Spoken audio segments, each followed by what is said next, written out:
Io, koe lau maria le lei foki ia e Puleiku ai whakatala noa koe aku ke whai ko ia. Koe whahinga lau maria whe au auhi ma ai le lei. Ka paupe e toki toa tu ya ki toa o he vai au fu kovi au pito ka koe foi lea mahalo whangau aki ki ai koe envy, Aia koe kusio ki he toko taha koe, o ku behe filosofa koe ko Friedrich Nietzsche, koe whahinga mea lelei, koe tau sio ki he, o ku ne mau e ia mea au kai ke umau, pe pa te ki whainga ke umau e mea ko ia ke matala noa, ta tau mou kau ngā api, ka pa o ku matala noa ka, o ku mawhakatou tala noa ka, o ku ai e maka. Ka koe whakau kau whau pe he kau filosofa ia, koe whainga tala noa pe he, mo whainga whi au hi pe he, o ku kau lele ia ki he langa fonua. Aia koe tau sio re vai o ku whaka ofa o pito ka pa o ku tau whi au hi, ki he lelei a ki tau tolu whakatau taha mo lelei ai whonua. Ko mea koko whakatoka ngai ki tonga, he ku peheni e ku wakai. O ku iai e umea o tau laka ai mo ui e kakai tonga ai muri. Te fito pe o ku lelei ange tu unga whaka ekonomika e whonuani o lahi ange ngai whainga maari o ku malavange koe ngai tokon whakai paanga o malava ke tau mau e ngai tapa ke heni koe ke si mau o tau kai ngai tonga. O ku lelei ange e tau health system, pa koe ku tala noa he kuia e ngahi lelei, koe ngahi langa ngā ue lelei kau whai hene ka kaitonga heni.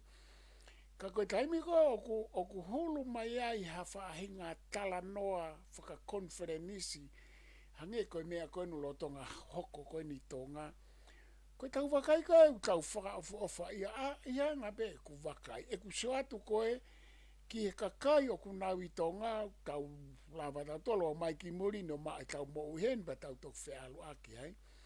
Ka koe te sio koe ki he nau tālanga mo e nau tala noa i he konferenis koe ni. Koe ngahi lau maari e lelei koe nau whe vahe aki ai ngahi langa whonua o nau whai. Peka pau o ku nau whaatala noa peke. Pehe na e hange o nau wheau auhi pe kau pisnisi ia. Na e asa hange ngai rea wheau auhi pe ngai NGO ia. Wheau auhi pe ngai siasi ia he nau ngai ngā ue. Peko nau wheau auhi ki ngai tokoni ai pureanga. Peko ngai tokoni mei muri. Ka koe mea o kou whatoka ngai. Neongo ka pau koe lau maari e wheau auhi. Ka o ku whakawhiewhia e tau sio ki he e nau langa whonua he ku tau osi i loi. Koe uwhainga maari e lahi o ku tau mau heni o kai ke mau e o tau kai ngai tonga. Ka koe mea kou whakawhiewhia koe te sio kai ke nau loto foi, kai ke nau ke tuku ai e nau ngai whei ngā mo e nau ngai whekuki ke Fakalakalaka e nau mo i kai ke ngatai.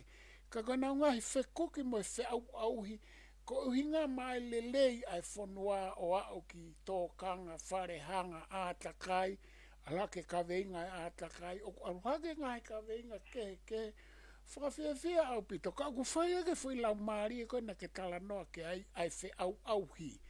Ai wheau auhi, o ku pehe whoke e whahinga ni, nana urea a ki pehe konferensi. Oa e competition kai cooperation, Aia koe whakakaukau ia tā. Oa whi auhi kai ngā aue whakatā. Ka kono mo nia nei koe mo ui ia i e kulave i e Puleiku. O kuna alu lo ua pe. O kui kai kia hame aia koe ngā aue whakataha pe ia te ia. Cooperation. Ko mamani ia ko no natula koe whi auhi. Koe competition. Koe struggle. Koe whekuki, pia kauai, pia moe cooperation, pia moe unity, moe harmony. Aia o whakatou alu, he kai ke peheia ke tau ngāwe whakataha pe, pa tau kāwhataha pe, pa tau kāwhataha.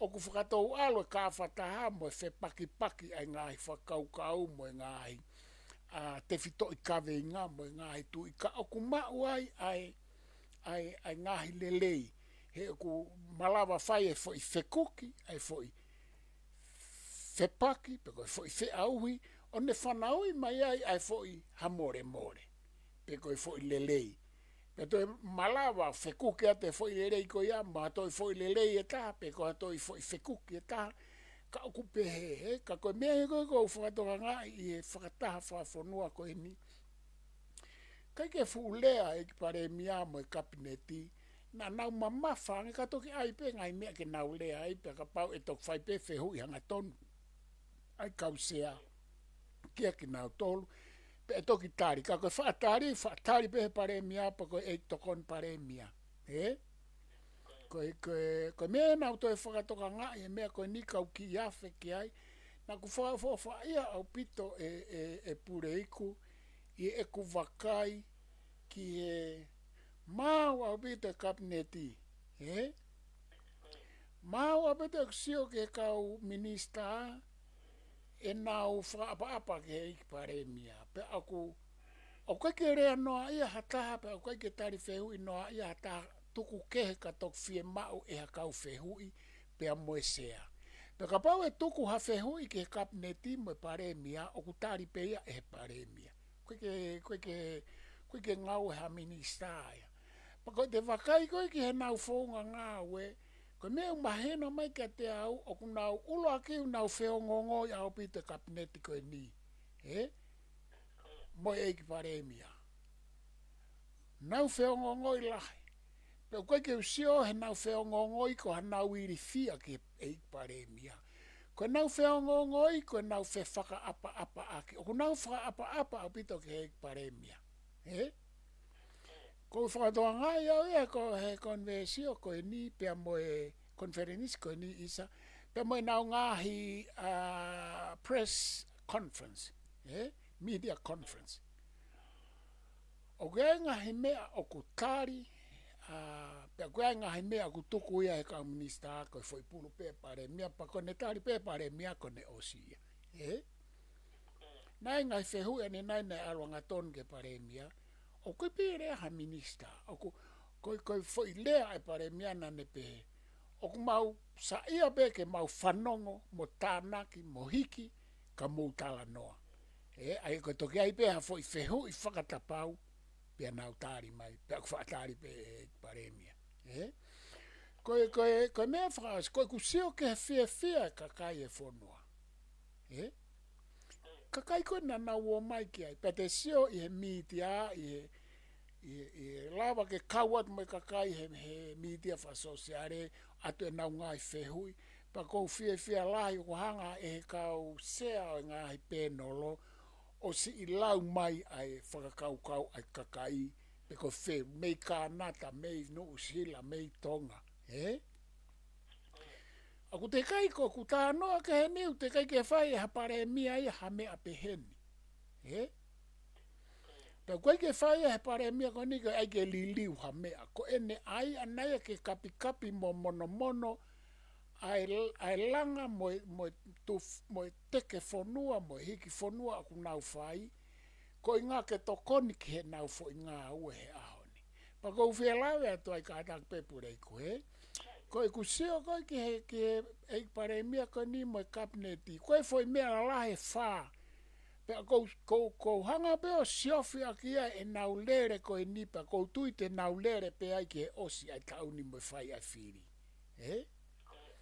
aia koe ulo aki koe nau wheinga ke whakapapaui o ku vahe ka wange vahe maa wange ai e tau mau anga mo ui te whito ke he tau koloa mo paanga koe ulo aki e kusio ke ngā ue e kabineti koe ni koe whika ua koe nau wheinga ke vahe tau mo ngā ue aki lelei ange aki ai mawhai ai mawhai what do you call it ai mawhai pure ho nau ngahi mawhai pe moanga hono ngawe ake ngahi mawhai ihe pure anga mo ngahi department Ko mea no tolu ko nau whainga ke le yangi e nau ngahi whaifatongi aki he kakai. Ko ngahi mea ene tolu ane ku nofwai e nau ngāue a pure anga ko ini. Pea koe whā, ko nau whainga ke nau turi fua ke ngahi whakaamu. Ngahi whakaamu ai tu I talo ene hopo la a ko ini ki he talo ni. Pea koe ku whakairewa o ku nau nofo holo ai e nau whaifatongia. Pea koe mea ku maari e Puleiku, koe o ku nau hangarewa o ngāwe ake ngāhi whaunga koe ni. Koe ulo aki pau ke mau e whakakaukau mo e ata mai o e minista takitaha ke ne hanga tukuange mai hawhainga mea ki he whonua mo ene potu ngāwe. Koe whika wau nau whenga ke nau mau whaka e ulu ngāanga whaka mō lare he nau whakawhotunga ki he ngāhi potu ngāwe mo e whonua. Pea koe whika tolu ko e nau whenga e nau whaunga ke toi lere yangi e nau whaunga whakahoko ngāwe. Whawhoka e Puleiku e anga pe tānake.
Ia koe moni au pito ia,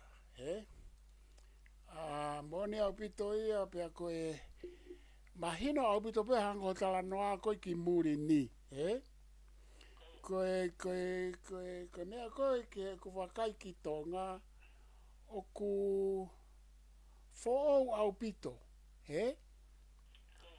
koe ku whatoka ngai a kuia nei te kai ke whaha mea peheni ia, koe hau peha e ki pare mia ia I tonga o press release, pe koe press conference, koe haa no whainga ui media conference, pea o ware peu nei toki taki maha toko taha.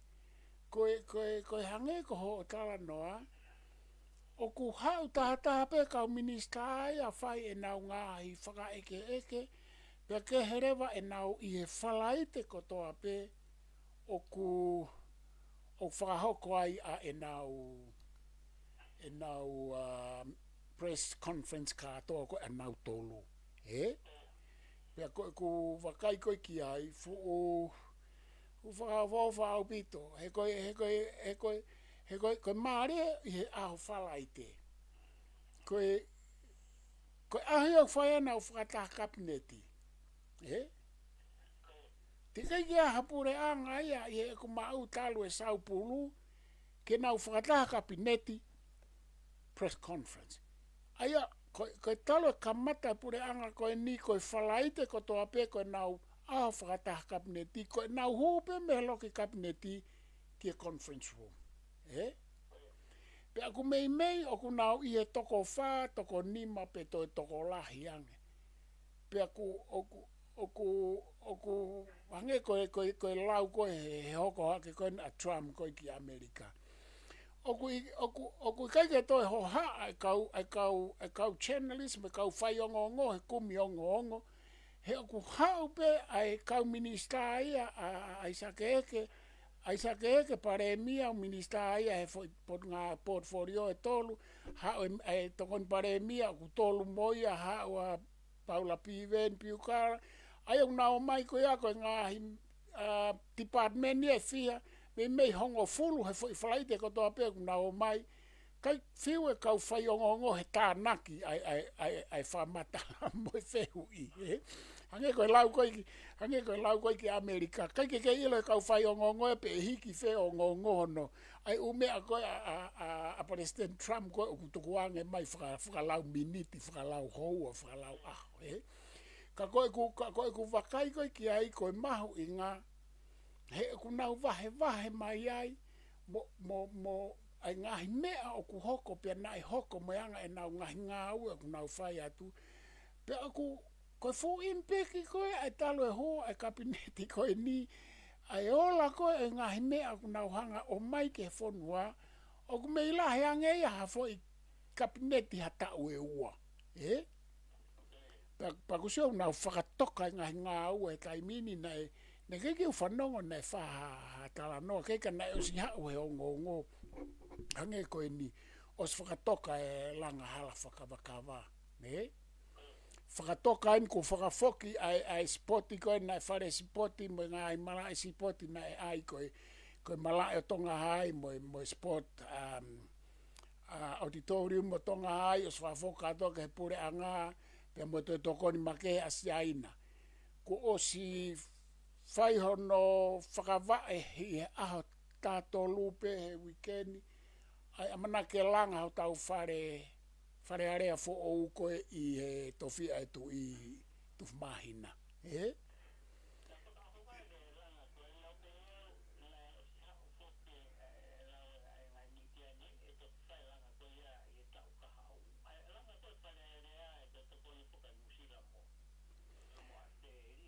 Io koe mea koe.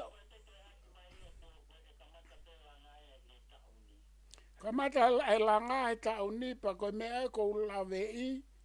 O kuhanga e pure anga koe ni o whakatoka ai ngahi poroseki lalahi ki e tau e tolu ua tolu wha. Pe aku maarea pete ku nau whakatoka ai ngahi poroseki e ne keike mahino ia hange ko hotala noa koe ke langa e whare area. I keike mahino e kutei langa e tako e langa e misiume mahalo pe koe. Nei os foke langa oe whare ea ke tauhi ai e whare koe komita Fafonua e tau nau ko ia. Ka kwange ka te au te ai mo proseki langa misium. Aia koe tuu koe kai mini. Ku mei whakawa e pure anga koe ni. Ai proseki lalahi. Kua wen mahalo ni mai foi proseki. Kuna os whakawa na tope aku mau mo nau paanga ke kamata ake tauni. Ai Maria au pito e pure anga koe ni e nau foi taimi no. Pa koe te tau whiri. Pa koe mea rewe te tau waot ke whiri e toi Maria. Whakawoka to ange e Puleiku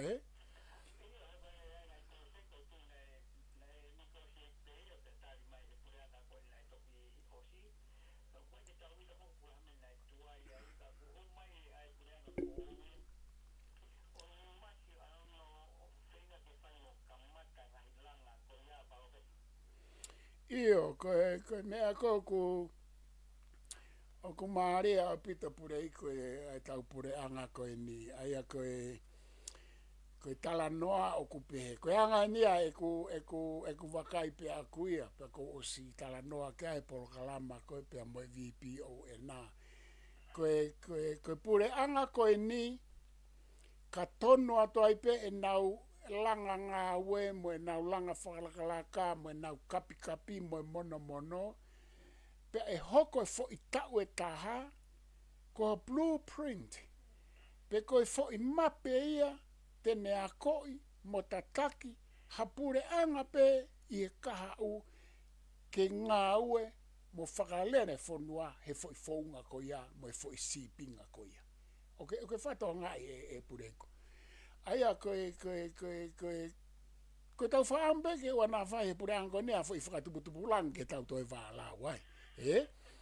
Ka koe tau hau koe ni he taimini, he kai whai ngofua e nau ngahi kapi mo mono o ko wipu e whako reforms, ko kau reformers fo geni nau langa Fakalakalaka, ma whai pure mo e nau reforms, mo e nau kapi mo mono ko fo I rea ko ngā aki.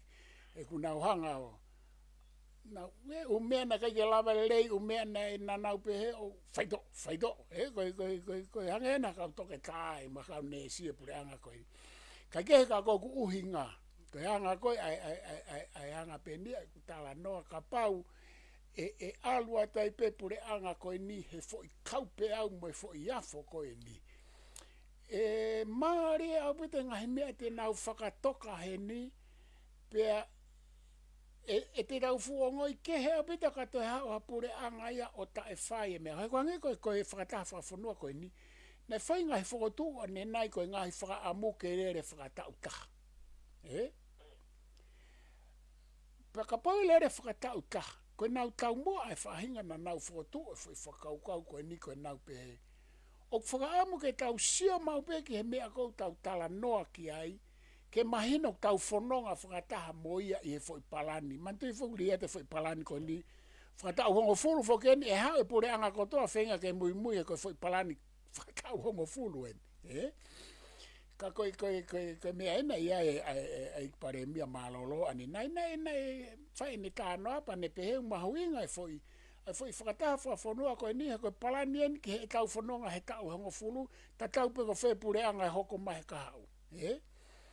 Sai koe mea kou maari e kou whok mai ke ku poi ni e maari e au pito ka lava e pure anga koe ni o kākataki atu o whai e ngai whai whatongia koe ni I e whaunga o ku alakakala, mo manongi, mo mausa, mo ngangatu o tau hi atu he ngai tafa aki pia te tau fie lahi pia tau toki a uat ke whiriwhare area koe whai kawenga ke heia ka koe mea o ku tau fie ai, kua kamata ke tau sio ku ai ngahi mea na te eki ke whai pe lava a hono kapi mo mono e apure anga. He kono moni Puleiku ko slahe u mea o ku he lao pe mo I he polisia ka koe e ki I wha ngaloku hono whenga ke whakahoko mo mui mo toka ngā I lelei I he koe ngahi mea ene kau he tala noa ke wha tuputupu lange ngai whakaukau wha ngai poloseki pe kau ia he rea paralangi he ulaki a hau koe ke umau e paralangi e pe he paralangi koe pala pare ma koe kai ke wha muia ke follow up mo tauhi ai ngai poloseki lalai koe tau vai anga koe maintenance koe tau pala pare ma e tau tau ke tau anga toka ngā ia whainga mea mai pēha fu palawi e fia ospepe atu peia o popo peia e tau hono ua. Ka koe o mea whoko ku tau wako I haua ngahi tau. Pe aku whawhangu tau tolu he fo I Fakataha Fakafonua koe ni whawhoke atu Puleiku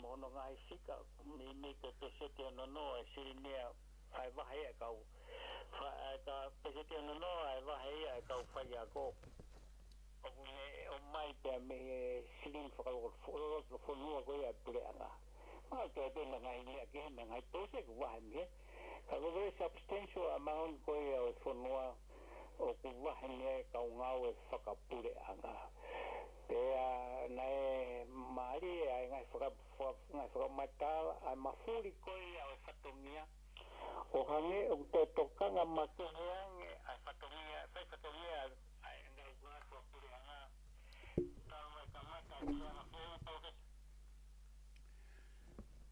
Io, e Puleiku koe mea whaka ku maari he kua stofa mai pe he pure angaia koe ni mei he ulaki aho. Kua pau ke kapi mo mono. Ai founga ngawe. Hange koe kulawe ane nai. Koe pure anga koe ni uwhe mau. E kabineti katoa nau tolu ke mau ho nau atamai. Mau whaka urunganga, whaka moholare. Mau mo tau ai founga ngā wepe. Kuna uhanga o pasi ki he ngahi potu ngā weko toa ai foi tolu koia. He? Pe aku teki ke iai ha mea peheni ia. Koe paraparema koe ka uat koe ki tonga koe kai whaingai ke whai ha tau foi. Ha tau foi mea au whia mau i ha department. He? Koe mea ene o stala mai behe ki pare mea he kamata. Te nau whainga ke whakalerei i ange ai whai whatongia e ka unga e whapure anga. Taritari kakai. Hange koe lea e whine eike ane nai. Mo wa whamai ka unga e whapure anga. Alua toa tari hou a taha kai pae pe ai whiwhineu nofe ka ni ta whae ne pae Facebook ana. Eh? Koe kono o mai ka koe mea unau pe. Unau whakamalo ia i ai hau e pure anga koe ni. Ke ne hanga whaka ulu ngā i ai anga o e tauhi kakai. Mo e tarikari kakai ai kau ngā au e whapure anga. Eh? He kutotonu ke liunga tolu ai le leiange e nau ngā ue. He ko nau tolu nau wahe me he tau tuku hau. Eh? Whange te alu kita ke kau business whakatau taha. Ai ngahi business whakatau taha koe o koe ke nau wahe na tō mea tuku hau a taha o nau whainga pa anga ke nau lava mo ui. Pea koe wahenga, o koe kai ke ofi e wahenga o kau business whakatau taha ke wahenga e pure anga mo ngahi monu ia. Aia koe anga rewa e tau kala noa o kupehe. O kutotonu ke riunga toluange ai sai e whai whatongia ai ngahi department ai pure anga. I e ngahi private sector he koe ha. O nau wahe mea tau tolu. Pea i kai ngatai. Ka aku totonu pe ke nau whai e nau tolo nau whatongia ki kakai he koe kakai. Koe meu Maria e whai konferenis koe ni koe tala noa na e nofo lahi. Koe mea kotoa pe i he ao whangatuku. Koe whai ki he kakai. Pea koe whakaamu ya koe ne a whio. Ai tamatui. Ke whai ai mea lelei taha moe Fakalakalaka taha moe tau taha ki hono kakai. Pea ku tau wako lahi kotoa i pe tau tolu he koe foi. Oku hange nia neongo koe ku tā noa pe aku ia ke pure anga koe nio hange koe kapi moe mono. Ka koe foi sau pulu pe nia whai he pure anga koe ni i kai whakapolitikare ka i he whakafonga ngā ue moe whaka ulu ngā anga moe anga whakafotunga whakatamai. Ko mea alua ke ane nai i a tolu koe ni i Fakataha Fakafonua i tō ngā mea mau inga tāna whaike ngā i tālanga. Oku nau pehe, oku lahe maa, lahe toke tā lahe PA, ka oku holo e tau langa whonua, pe oku tū mau. Aia koe mea aia nai asimai ane nai, pehe oku holo, pe tū mau. Pe alu whaka e tala noa ia, e Puleiku pa kua tāmbolo ke atu he whaahinga ia, kau whai toke tā, mo e mau taimi, ko alo e nia ko mau taimi e whai toke tā, me whai maa. Ka nei whie maa whoki, nei ka wako ai. Te tutonu ke nauhanga whakawhai ke he, o kui kai ke uhinga e lahi kau whai toke tā ia, ke pehe ko tupunga ia e tau kovi ko e lahi e kau whai toke tā. Nā tutonu whoki ke hanga hata hai au. Oki hulu mai foi mea koe aka ue whawhalongolongo e kau ako.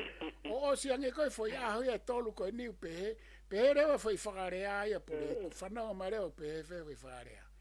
O kusai ange tae ako ia he ako. Ane whei ha sai ange tae ako he ako. Kua Ko pau ke whakawhakaua e a ko moi. E take ki lawe te o ki whamala ala mai. Neo. He? Ia na totong ke ai hataha na nau tō lai te kau matai tohi e. Ia ko Palofesa Malakai. Ala mai mauinga o ia ko. Aina i wako de leiku nau whai. Palofesa Malakai ko lo matangi mo Palofesa Paua.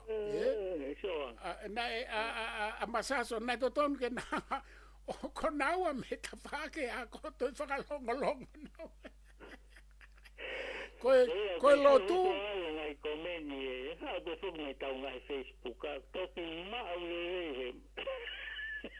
Ia pa koe tuko ne ko fie mau en ma koe o ko sio fo lawa pe te komeni at me murin ka kai ke fie komeni ko tuku pe au ke na le pe le ha ke ka ma ko nei to nga ke whakamata lai ke mahino ko foi mea ke a ko foi mea ke e te alonga o aki o kai ko parapare mai a ko parapare mai aki te te alonga o whalere ia ke o to ata mai pe a kui kai ko o kai ke pe ia ko holo e tau mea ko toa ko ngā o e kau a ko holo e ko kau politiki ko nau kai panga fonu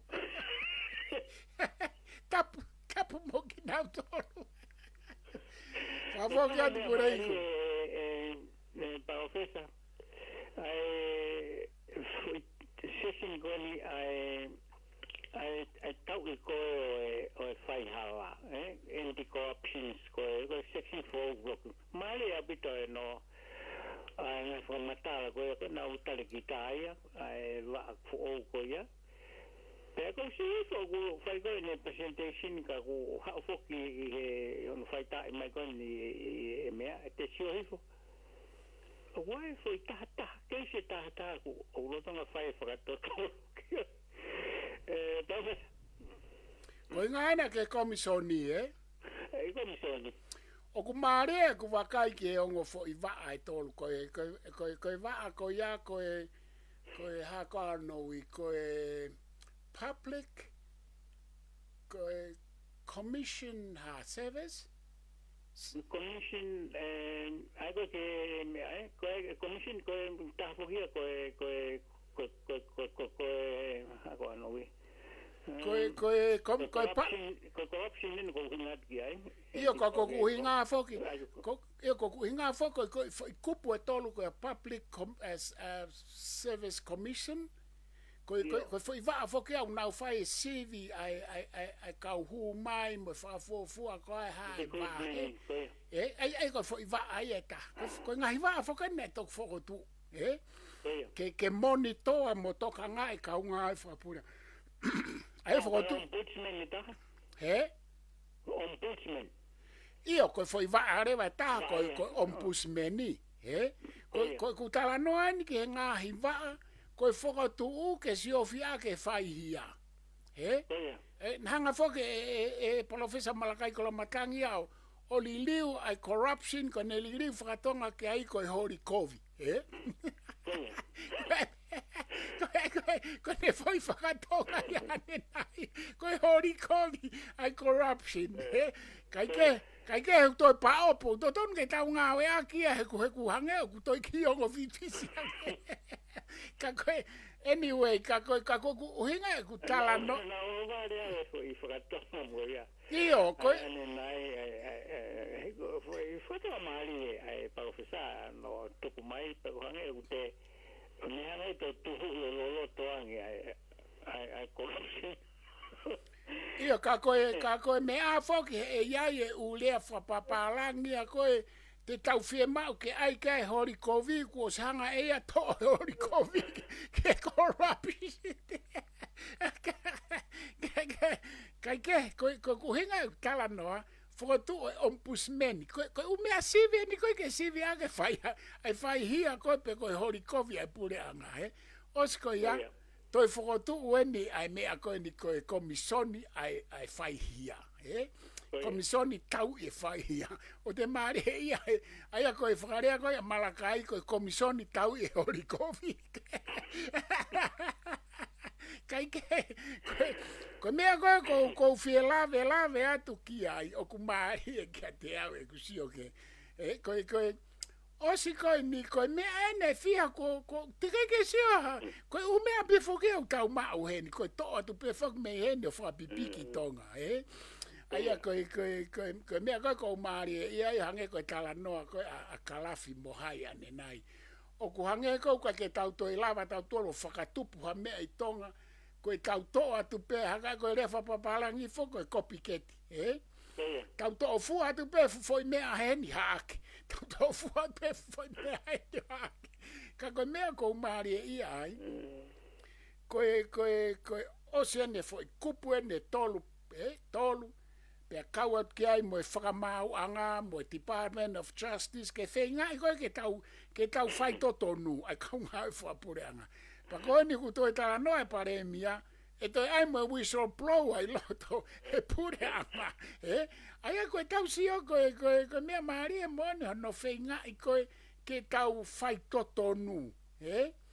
Oku tu e lao, tu e konistu tone, toi whotu mo public Commission Service Service Commission sai toi foto mo ombudsmani toi foto mo commissioni tau e fai hala toi alu mo Department of Law toi alu mo famau anga ko me rewa tau sio ki ai ko Falevavanga pe Puleiku o kuanga fuanga fe tau tai fai totonu he ku kai ke toi ha whainga agent mo institution no whakotu ke whainga ke whakasisi e tau whai hala. Pe e toi whaue pe mo kai koe mea koe na ke komsoni pe mo ombudsmani o ku whaue u lao fo. Ka koe o koe mea kou whia lawe whao sad kai tuku at ka te koe. Koe ongo ki tamaiki koe ni ane nai whaka osi vaihu ai koe tare ki taia pa koe si o ia ombudsmani. Pea moe ki tahine una whakatou I iki lo ua malo kuna I e uongo fulu tupu pe tolungo pe kuna o tolungo fulu pe kai. Kako CEO we I e komsoni o e tau e whaihia pe ombudsmani e. Ko mea nau maare ai ane nai I e ongo koe onki di tamaiki iki en kena I he tuunga ko ia pea na aku siora wai ke mea koe ni koe fo I tau tangata kehe au pito eni. Pake iloi e Puleiku he ku wakai ulo aki na kei ke narea whakatonga. Hange koe kau lau atu ane nai pa kau whakakalafi e talange po hame ko fu whakapalangi pea kai ke he whoki oku pehe whoki a tonga ia na whaarea kai tonga po haka mea o koe ke tau lawai o rea whakatonga. Ko mei ko ku hange maulalo e pure angai ka o mio tala no whakatonga mai ko majority ko pesete hiva no e kakai ko nau mahino ke rea whapapalangi I tonga mo muri pe o ku whakangata kako I foia he nau o mai tano whapapalangi mai ke fonua o kurea whakatonga kai ke ko mea whukene o hake e kalafe nei kako kusio ko he honki tamaiki ko ni na mi na wa ko ke na lava na o kuna poto era whakatonga ko ke lo po hamena ke na me era whakatonga sai na re whapalang lo na re whapalang lelei na whakamatala le ka tukuanga nge na re whapapalang ka ko fieta na ngat Puleiku ko ngore ka ko ni o ko kai ke wofo ye na CEO he na whanongo ke na whakamatala na e fu mau pe mahino ko clarity ko na lea ko na whaka uhinga na e fu maalunga apito ka te au pa wha iai pe koe taha oku iai ai whaahinga perception kehe ia he to'u koe ni ko fu generation kehe ni ki lalo ka aku na CEO loa pe koe tuku kehe na rea whapapalangi na aku whaka ofa ia au I e na tala noa nengo na rea whapapalangi I he mahino pe aku mahino mai ka te au koe kaureka ia koe ni e Puleiku.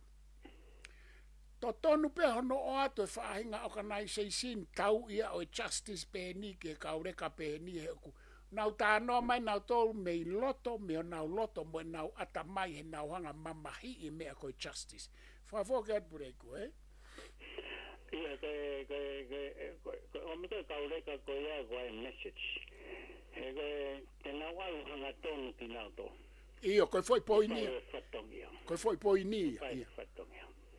He koe, malaki pēr tantaha e, noa di ke wiki whoki e pintano o, ne whai mau whanki a, tō lahi maana mau toko ni, ma pēr, ne whai taini, haue me whai me whai whanua koe.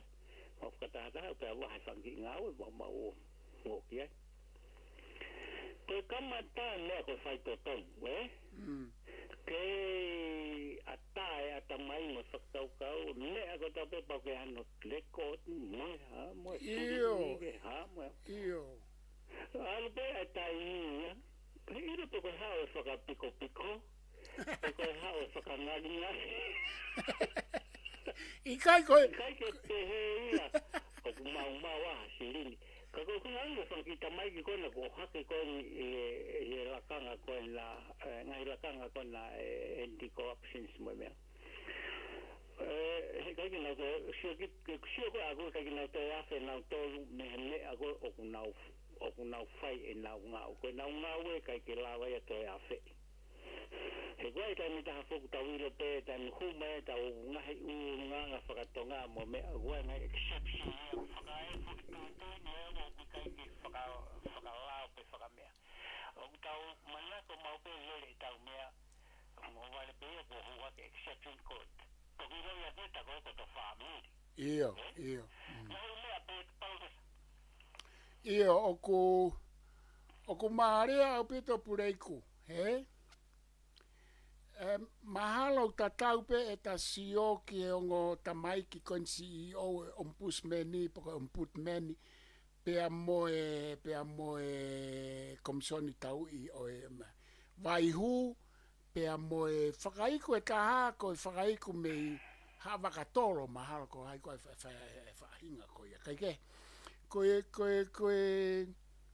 mea koe tau whakaamu ki aiki ki tamaiki pe he ni, hange ko holau, fifisi au pito kamata o se ate ka uloa ki ka ua tau tolu pe, ku mau e ka kamalalahina ku pe hatu ia ke nau toi tala noa hanga tonu ku nau piko, kamata ke piko nau tanoa hange koe lau koe, na ake koe whaiwekau miskawa nai lau koe whaiwekau toke tā mohe noa puloka he. Koe hanga tonu koe straight line koe ke pālangi, koe piko ia ke tonga, aia ka peate pālangi, o ku straight e foi mea koe pe mai tonga ia. I kai koe foi straight line, koe line hanga tonu koe na, ku piko ia, ku hanga tonu peka koe. Ka koe hanga tau whakaamu ke e whanau koe ni he nau whakaofo ia he na lea, hange koe ha lea koe ha ongo loto mau te kai kena ilo uri moi kai haa. He ku mahino pe whoke te sio kita ke rea kone kakai lalahi ka atoa kone konferenisi. O ku te sisia piki tai o ku where u laine piko mai e ka whaaki e na kai. Ka koe ongo tamaiki koe ni hange ko tala noa au tau whakaamu. Ke oa e pipi hatu ki ai e tau whakapiko koe a tau tolu ke whana koe.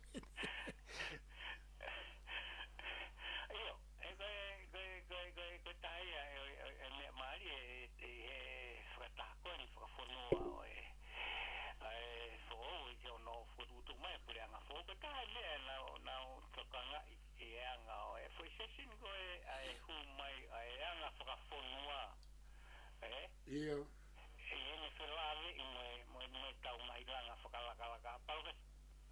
Iyo koe o mea ia na umari ia ai. Hange koe sai ho hanga pe o hake koe anga whafonua koe ako. He?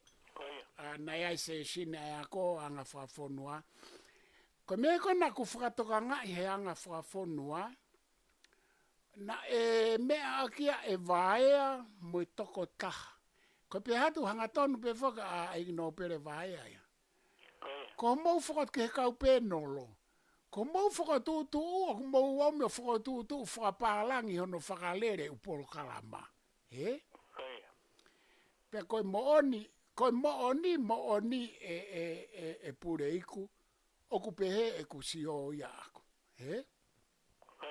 Koe tau palo parema e taha i tonga, ko i kai ke tau iloi, ai mea ke tau oange mei muri, moi mea ke oua oange, moi mea ke faifio, moi mea ke whau pefo i mea whakatonga ia ke ne whakahoko i whahinga whakakaukau ko ia. He? Ko mea koe nei whainga ke aia awai ana e sai, pia nei toi iai moi toko taha maha ko kifi lou si, kifi lou, ke lou siare poka lou si, a kifi ko ia koe ke malere, ka koe lou siare poka lou si mahalo no whakaiku. Na ne toi tala noa ke mea tatau, ka nei tala noa ke ai a vaea. Pea koutui koe whakahū koe oe culture o anga whafonua, na e whai e fo i konversio pe heni i he taha walu. Koe konversio tu o ua ia na e whakarere whakapaanga nge e palofesa Malakai kolo matangi pia mei nusila. Pana e whai he whaone lua. Pa koe whetūtake ange koe Malakai me kau whotu konversio, koe nau whakaamuke uha o lea he te mokala timo e anga whakafonua, he fo i kaurea koe na koe a vaea mo pase mata mo mea. Pea whetūtake nga molo kou tānko au e ne kou tok tau mai au ki Australia te mai hen mamolu Sene mahina e ua pau tok whoki atu. Pau tarange rewa. Ka pau ke ai ha full screen projector he me a ke ai ke urea atu pe au he fo i se sin koe a ka urea tau me hen. Pe ta mai molo tene e mafua alulutai tene wakai pa kei ke te whetūtake mai pa kei ke te tokanga haambo ua hen. Ka koe kokusio whakoe he fo i pē nolo ko ia ko manatu leo ke fo i pē nolo koe te mokala timo e anga whafonua na ai ke ukau ai. Pa ko whai pe whake ai mea ne nai pe mok Siosiua at whanwhanonga tu pe koe ke fo i pē nolo ka ane af ne whai whake anga whafonua ane af. Pea koe fo i kusio koe ngahi fo i teke eni o fie mau ia ke kapi mo mono. Koe teke uloa ki, koe tau teke, ke whakalere ai u mō tolo mo u porose ki he founga ai United Nations mo founga mei muri.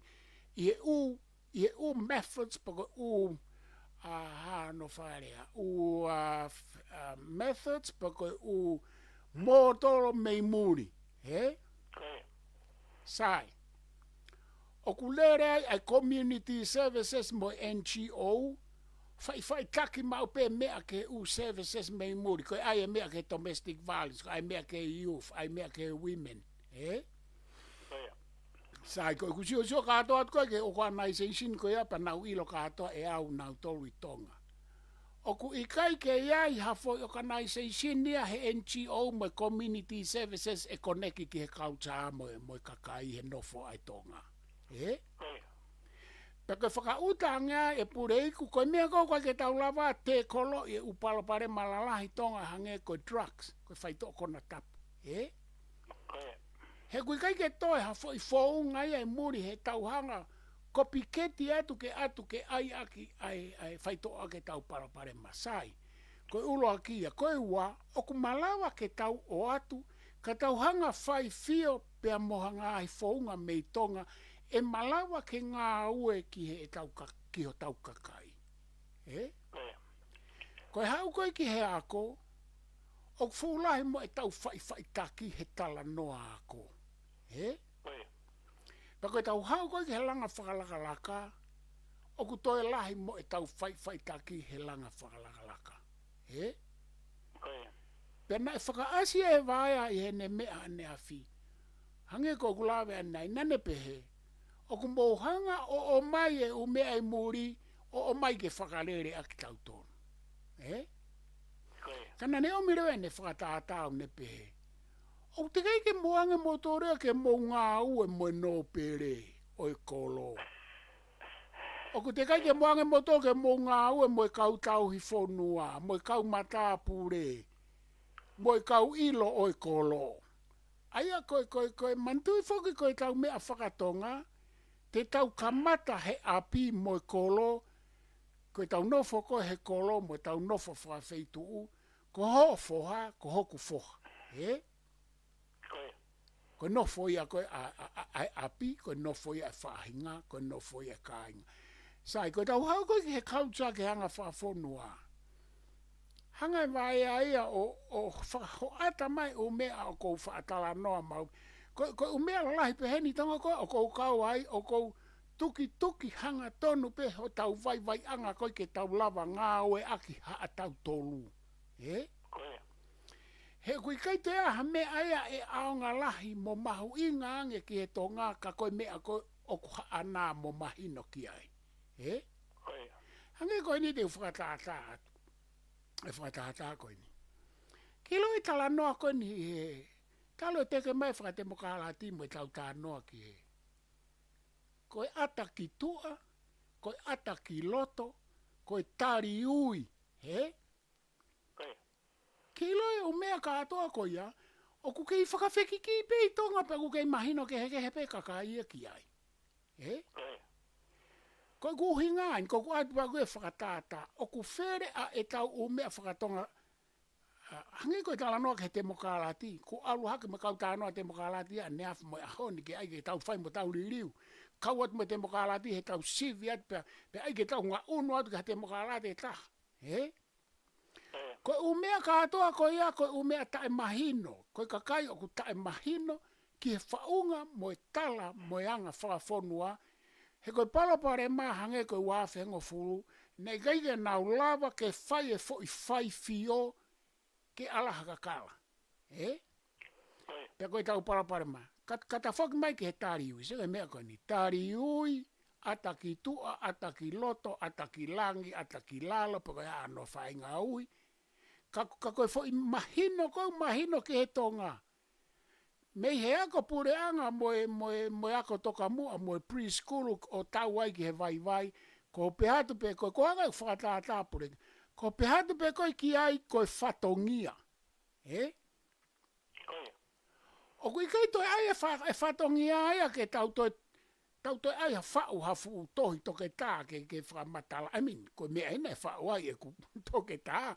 Ka koku hinga koe koe whau e au ai toke tā ke whoi whakaukau. Ka koku hinga ni ke kakaitonga. He koe mea kanau whau i he ku toke tā. Koe ku whau ki he mea o ku mahino i he tonga whekau aku mo e whatongia. He? Ka koku hinga ain. Ilei ka pana tau whakasani e fo ilea whatongia. I he politiki, i he ngā ue anga, i api, i whē. O koe ke whia mau ia ke whakasani. Koku uhinga, ka pauna tau ngā ue aki ia kai tuke ai ataki tu a moe, ataki loto moe, ataki olunga moe, tari ui atu, tari ui mai. Whihe me ape au koe ke kakano. He? Koe tau pehe koe whatongia. Pe aku mahina. Ko talatu peke ki tamasikala sta hape ko hai. Ai whatongia o ku ne whai i api te ne whakamatala e ia i whatongia. Hongo fulu ne whai he wike. Eh?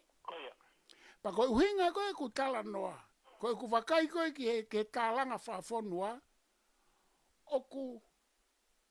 Oku awa mahalo koe fo i rea aia pe i kai ke kakano. Ai taime u tau wheingai ke whakawhehoko taki, ai o mea kotoa pe he langa Fakalakalaka, uloa ki he tala mo e anga whafonua, ua koe whaunga e whonua. He? Pa te tau o mai o tala noa whakatemo kalati o kai ke whiti ini, ai mea lahi ai ke he fo i whaunga. Te tau mai o langa Fakalakalaka, ai mea whakaekonomika, koe ngā ue koe tau ngahi mātu a koe o kui utaka o ate e whakatata Puleiku. Tu o whiha ene hono ai proseki whakaekonomika ai pure anga ke he kau ngoue. Koe ai foi proseki pehe. Sai o atu ho mou paanga te mou whai foi proseki koe mei Sanuari, Februari, Maasi, mau mai ola, pe mou ripoti mai e paanga mou mau mei ai. He? Kau whae te whai tānoa koe. Tānoa ne ai sake he ne taimina kei minista paanga i ki mua. Sai, o atu e paanga e kau whaa. Nau whai e nau ngowe, ai e nau u proseki, na ai ngai whai mahina, os whai mahina tolu, os e whai proseki. Pea o mai e ola e proseki, mo e ola e fua e ngowe, ki he paanga na e o atu e pure anga ke tokoni ka nau tolu. Koe whamatala ni koe ai sake. Os e mahina e tolu, mahina wha, mahina nima, o atu e ni, ai kau atu e kau sawe ake whakama opo mai e ola e whai proseki. E na wad na toria ke kau wha ni ihu, te kai ke kamata proseki. Kako ose siringi. Pakoi maari au pehe.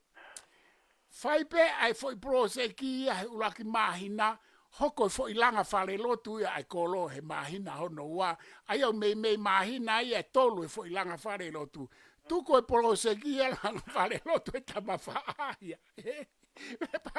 pa te fai ko tala no ani ko ai sa ke pa to hoko mai ki me fa e ki to hoko to pe ka proseki ai ai ka ko foi pa anga ko ke proseki kuosia pa ko tala mai ko ai sa ke ko au ko ke tau e taha ku toi ki wange kau faa ke o ange hasirin kai mana tu fo pau ke nau akuit mai ai ola o e nau fo ulaki proseki pa ko uhinga fa matalai ai sa ke farearea ai fainga ta ke fononga fakataha ai langa Fakalakalaka ia mo tau faa hinga sipinga ngā ue o ke kovia ke tangata faa he tene hanga pe ia o huo katoa e ngowe o se ulak mahina pe alua fai halanga falelo tu mo mea o koe ke toi tokanga mai ki uta. Kai sio ke fainga tau ataina mo tau fainga founga ngā ue ko ia o kusai pe ka nauto.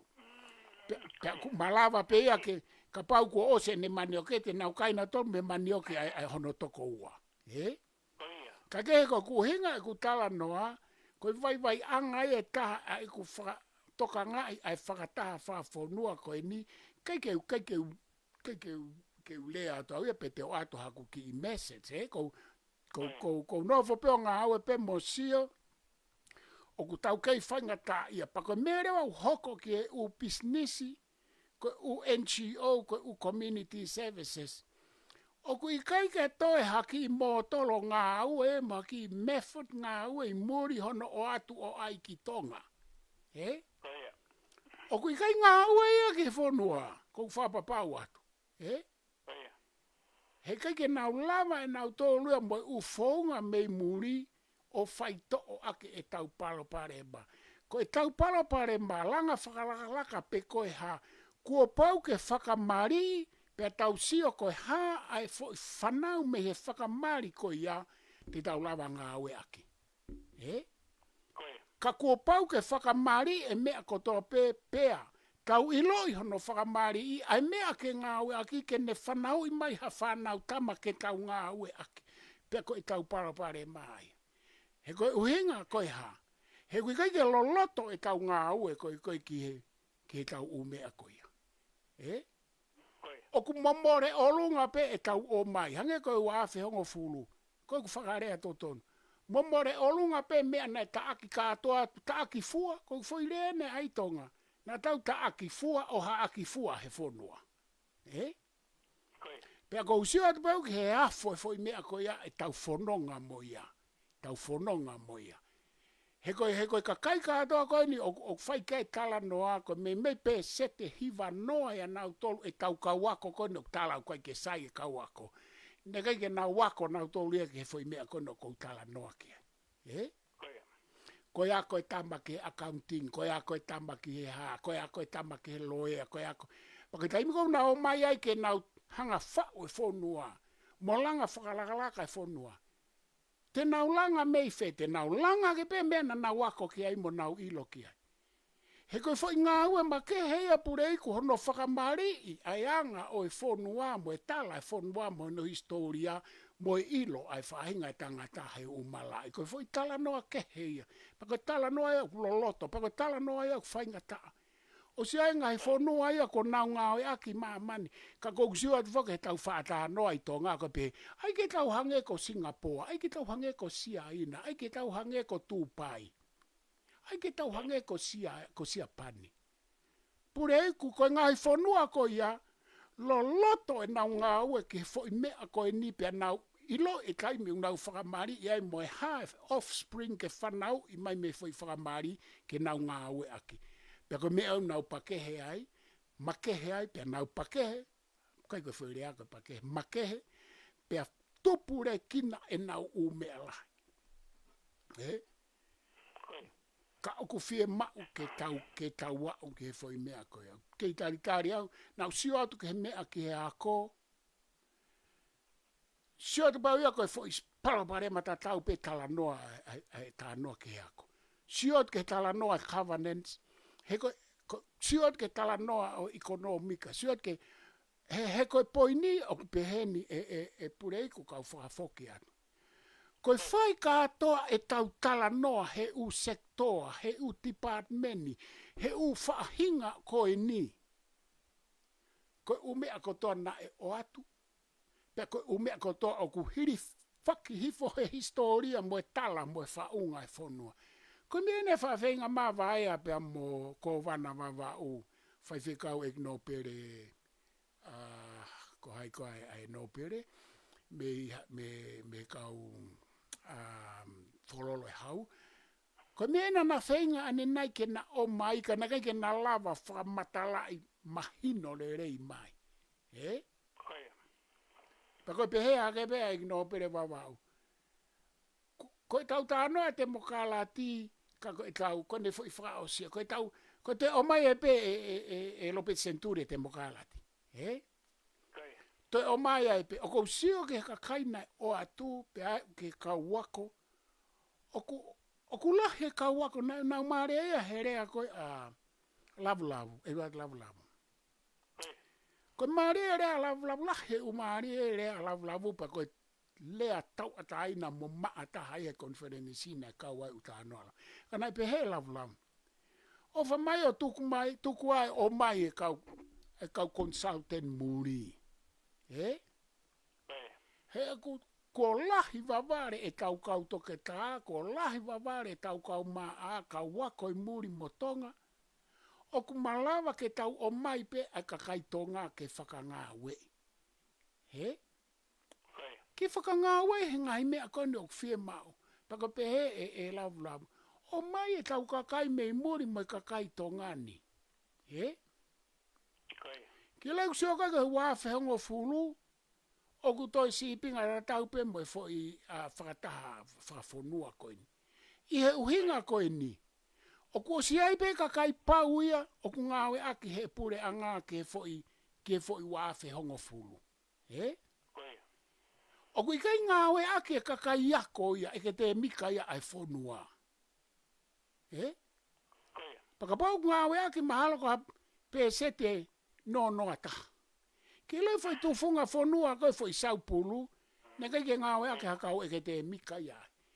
Ne kai ke ngawe ake hanga tonu e he pure anga. O koe ke wila po ka mea uhinga ai, ka mea uhinga, hai uhinga koe ke tau o atu ai kakai o kunau iloloto ke he umea.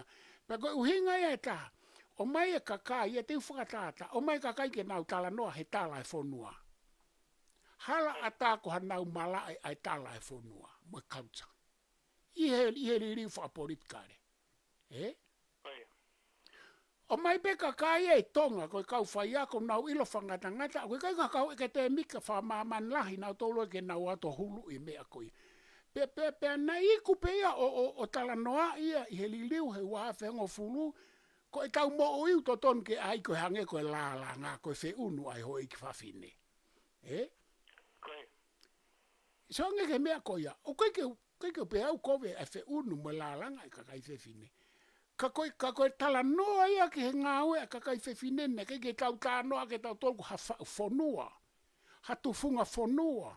Na tau tā noa tau tolku e nau ai koloa a ha whewhine koe koloa ki he teu i whonua. Ne ke langa ki ha whaunga i whonua. Pena omi rewa kakai ia o kai ke nau mala e nau tolu ia i he loloto e tau historia mo e tau mea. To tonu nei to tonu ke o atu hakakai mo loloto he kautsa mo e tala e whonua. Ai pe kakai e tonga. Koe ke nau maa nau tole loloto mo a whata mai ko ia. pe ko me ko ko to sio i fo i Fakataha Fakafonua ko ni la ka kai lele ke o atu ke nau hulu he ko tau foi palo pare ma ko kai ke lava e ka wako ka to na ka he me a o faka fe hoko taki mola lava pe a fi ku pe si ai tala fonua mo historia mo uva ava alanga Fakalakalaka pe ko tau palo pare mai na tau palo pare mai wa fengo fulu pe tau ke tuku au mai pe tau te atu pe kau te ke ia ko ni a lope senturi me ta no a tembo kalati osko ia na ke na lava fai fo la lava wa fengo fulu na to atu ke ai fo mau mau eta ke do la hia he ke te alau fo ke he tu i ke te fai ha ali ri fo politikare ko talatu tau feinga ke tau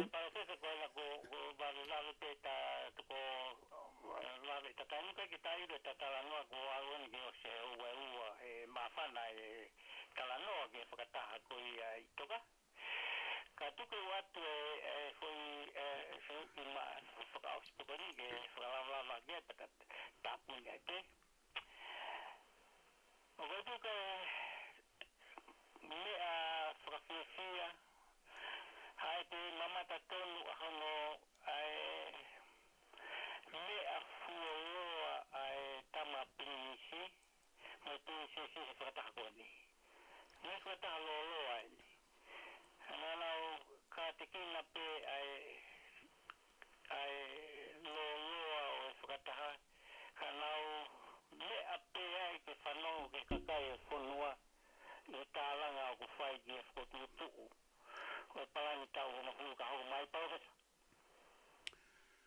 ia o kumone au pito ia e Puleiku ko fiha i katoanga la lahi ni ai fonua en mahalo ko tu o fa en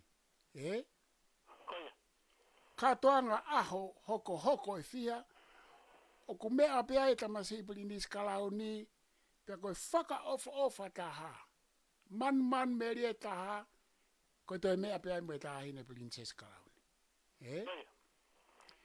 pe o kuiai amanaki lele ia ki lau mario e tamasi ko ni i kai ngata ai ka ko e tu tafa aki a taha ine princess oku faka ofa au pito pe a faka fia pe a hange ko na kuke hanga whakatoka ngai e au koe kalo ni hoko mai hena foki liwa ke atu me he ni ko ne mai mo ako mo hoko mai ngai foi fatongia la lai ko tu o fine pe tu o fa mahalo a katoanga o ku aho e fia o ku mea pe ai tamasi o ku na fetongi pe ka ku pau pe ke na iai lo ua pe iai hataha ia naua kai tau te fito ke tamasi pirinisi he o ku minista pe ke ngata he minista ka ko pirinisi kalauni anga talangofua anga moko anga fa apa ki he taha ko toape pe ko ene ia tau os ilo e tau tolwe fatongia ho e ki mo fare alo kanau iai tenau iai pe he kai ke nau iai ko ngai fatongia pe ko nau o toka malo ka ko me ko man meri iai he tamasi princess kalauni pe mo princess nanas kai ko princess sinai kakala pe ko me ak marie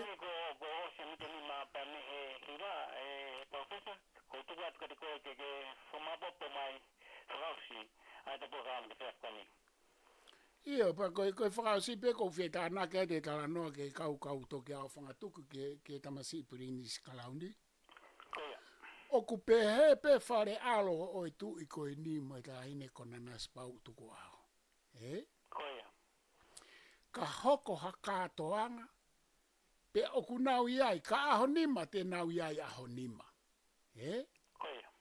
Kua teu i nau tolu pe oku tauongo i mau pe he anga i tau nofa katonga, nofa kainga, nofa haa, aku tau mau wivi pe tau tolu. koe lea tonga koe hongea mo hou eiki. Kai kia hou eiki pa kwa ke kakato katoanga. Ka koe mea koe oku tau kei, pe tau mātā tonu ai.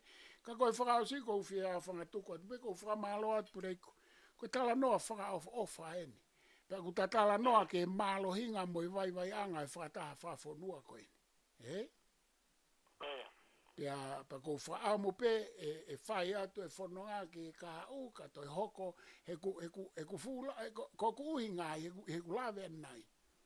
O ku la he ka wako le ia he utafa aki ke lava whakawhi atu ke kau he umea lalahi atonga.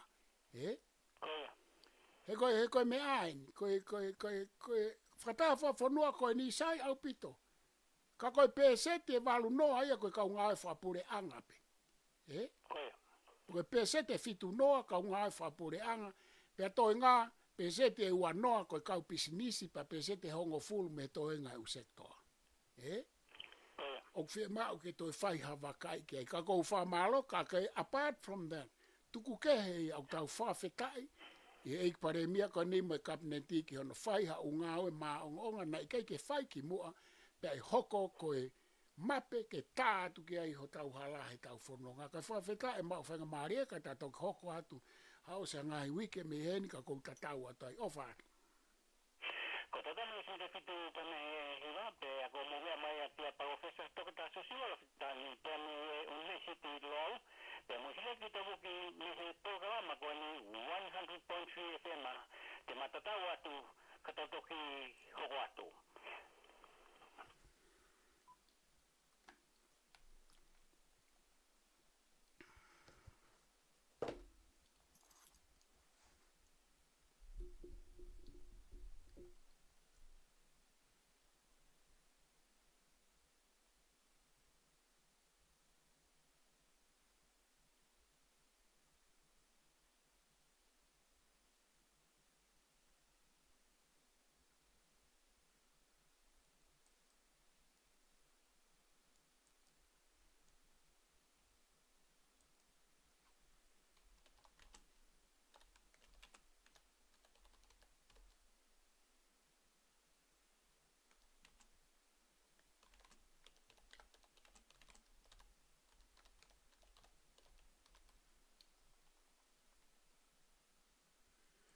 Hoi mo tau ka inga ko whamalo at ke o mo mea mai. Lawa re tau Polokalama pea mo Puleiku. Pea koe tau kawe ngā ena koe Fakataha Fakafonua ki ka hau o tonga. Kai malo mo mea mai, ma o whalahi atu ka mo mea.